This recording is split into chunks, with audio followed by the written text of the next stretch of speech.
안녕하세요. 파이네트워크 데일리 브리핑입니다. 2025년 12월 27일 토요일.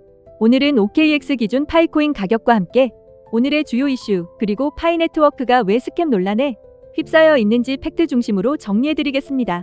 먼저 오늘 파이코인 가격부터 살펴보겠습니다.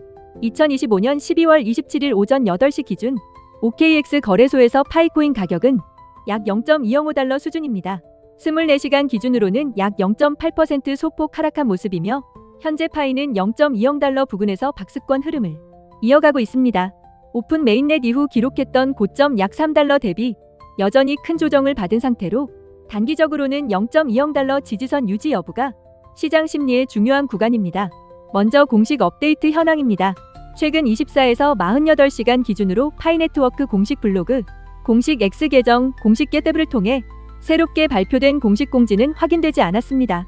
따라서 오늘 브리핑은 공식 발표가 아닌 시장 데이터와 외부 분석 그리고 커뮤니티에서 유통 중인 이슈들을 확인된 내용과 확인 전 정보로 구분해 전달드립니다. 현재 시장에서는 0.20달러 부근을 단기 핵심 지지선으로 보고 있으며 일부 외부 분석에서는 0.28달러 구간을 단기 저항선으로 언급하고 있습니다. 한편 12월 25일 전후로 약 870만 파이 규모의 대규모 월락이 있었다는 이야기가 커뮤니티와 일부 분석 자료에서 언급되고 있습니다. 다만 이 수치는 공식 월락 캘린더나 코어팀 공지로 즉시 확인되지 않은 정보이기 때문에 현재로서는 확인 전 정보로 분류해야 합니다. 결론적으로 단기 매도 압력 가능성은 존재하지만 현재까지는 박스권 흐름이 유지되고 있는 상황입니다. 최근 일부 분석 자료에서는 전 세계 약 12만 5천 개 이상의 온 오프라인 가맹점에서 파이 결제가 진행 중이라는 주장이 나오고 있습니다. 특히 동남아시아와 아프리카 지역에서의 사용 사례가 언급되고 있지만 이 수치 역시 공식 집계 문서나 검증 가능한 리스트가 확인되지 않아 확인 전 정보로 분류됩니다.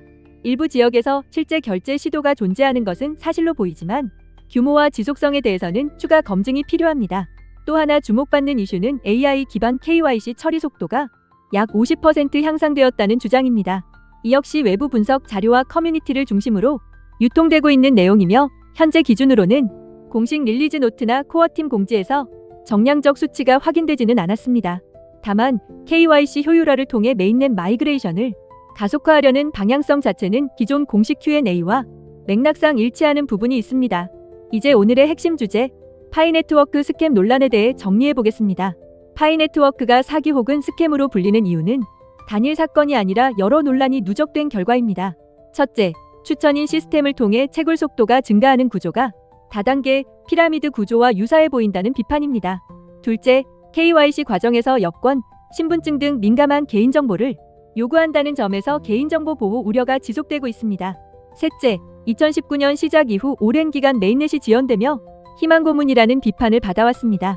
넷째, 탈중앙화를 표방하지만 실질적으로는 코어팀의 통제력이 여전히 크다는 중앙 집권화 논란입니다. 다섯째, 상장 이후 가격이 고점 대비 약 90% 이상 하락하면서 프로젝트 신뢰도가 크게 흔들렸습니다. 그렇다면 파이네트워크는 정말 사기일까요? 긍정적인 측면부터 보면 개발진은 실명으로 공개되어 있고 수천만 명 규모의 사용자 기반과 실제로 작동하는 앱과 해커톤 결과물들이 존재합니다. 이는 전형적인 먹튀형 스캠과는 성격이 다르다는 점을 보여줍니다. 반면 상장 이후의 가격 폭락, 유동성 부족, 중앙 집권적 운영 구조는 명백한 리스크 요소입니다. 따라서 파이네트워크는 금전적 사기로 확정할 수 없지만 과도한 마케팅과 중앙 집권적 운영 리스크를 가진 고위험 프로젝트로 분류하는 것이 보다 현실적인 평가입니다. 현재 커뮤니티에서는 대형 거래소 상장 임박, 대규모 펌핑, GCV 314달러 혹은 1000달러 확정과 같은 이야기들이 계속 유통되고 있습니다. 하지만 이와 관련해 공식적으로 확인된 내용은 현재까지 없습니다. 이러한 루머는 투자 판단의 근거로 삼기보다는 반드시 공식 발표를 통해 검증될 때까지 거리를 두고 지켜보는 것이 필요합니다. 오늘의 파이네트워크 브리핑은 여기까지입니다. 도움이 되셨다면 구독과 좋아요 부탁드립니다. 시청해주셔서 감사합니다. 본 콘텐츠는 투자 권고가 아닌 정보 제공 목적입니다. 모든 투자 판단과 책임은 개인에게 있습니다.